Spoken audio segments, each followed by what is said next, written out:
On y va? Allez. Action!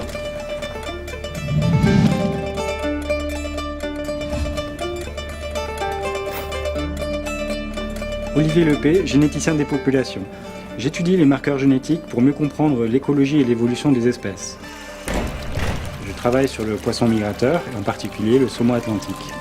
Le saumon atlantique est une espèce migratrice qui change de milieu au cours de sa vie. Il naît d'abord en rivière, où il va passer 1 à 2 ans de sa vie, avant d'effectuer une grande migration marine, et ensuite, après 1 à 3 ans de migration marine, il va revenir dans son ruisseau d'origine pour se reproduire à nouveau. Action! Au-delà de ce schéma général de cycle de vie, certains mâles sont capables de maturer à l'âge de 1 ou 2 ans, avant même d'effectuer leur migration marine. C'est ce qu'on appelle la maturation précoce chez les mâles saumons. Moi, je m'intéresse aux facteurs qui déterminent ce comportement alternatif chez les saumons, donc les facteurs génétiques et environnementaux.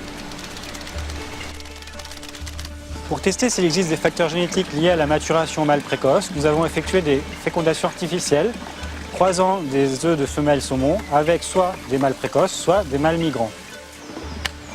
Nous avons ensuite élevé les descendants et au bout d'1 an, mesuré, pesé ces petits saumons et regardé s'ils avaient maturé ou non.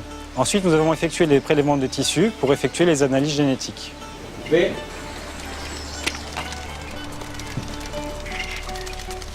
Ces analyses ont montré que les pères précoces produisaient davantage de mâles précoces dans leur descendance que les pères migrants, ce qui montre une composante génétique importante dans la transmission du comportement mâle précoce chez les saumons atlantiques.